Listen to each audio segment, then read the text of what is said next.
Pemirsa, pemakaian kendaraan listrik di Indonesia berpotensi memberikan keuntungan ekonomi mencapai 9.603 triliun rupiah pada tahun 2030. Keuntungan itu dapat diraih karena adanya efisiensi penggunaan BBM dengan penghematan 59 juta kiloliter bensin. Komite Penghapusan Bensin Bertimbal atau KPBB menggelar diskusi panel bertema percepatan transisi kendaraan listrik di Indonesia.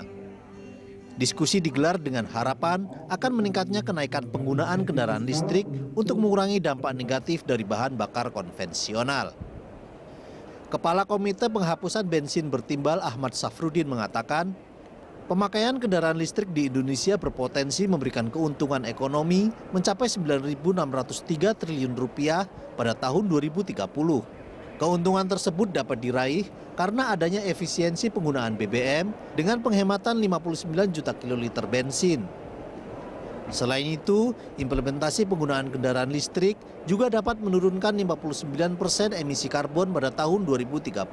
Ini jauh di atas komitmen penurunan emisi karbon Indonesia yang di angka 41%. Electric vehicle kalau kita adopsi ya, mulai tahun 2023, maka pada tahun 2030 kita bisa memetik economic benefit sampai dengan 9.603 triliun rupiah. Kan angka yang besar sekali ya, hampir 4 kali lipat dari APBN kita gitu. Nah itu yang berasal dari yang pertama peningkatan kesehatan masyarakat yang terbebas dari pencemaran udara.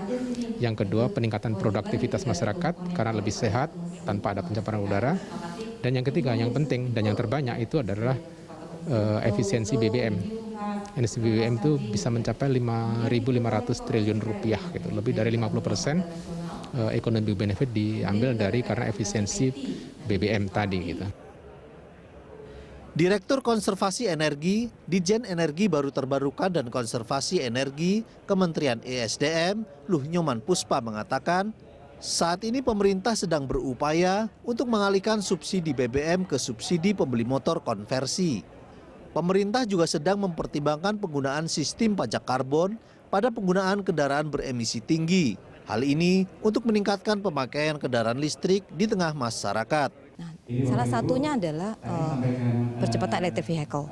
Nah, ini bisa kita lakukan mencoba mensimulasikan beberapa opsi apabila subsidi itu langsung dialihkan. Nah, dialihkan dari subsidi BBM ke subsidi langsung kepada motornya gitu ya. Jadi kepada pembeli motor bisa saja diterapkan kepada motor baru gitu ya.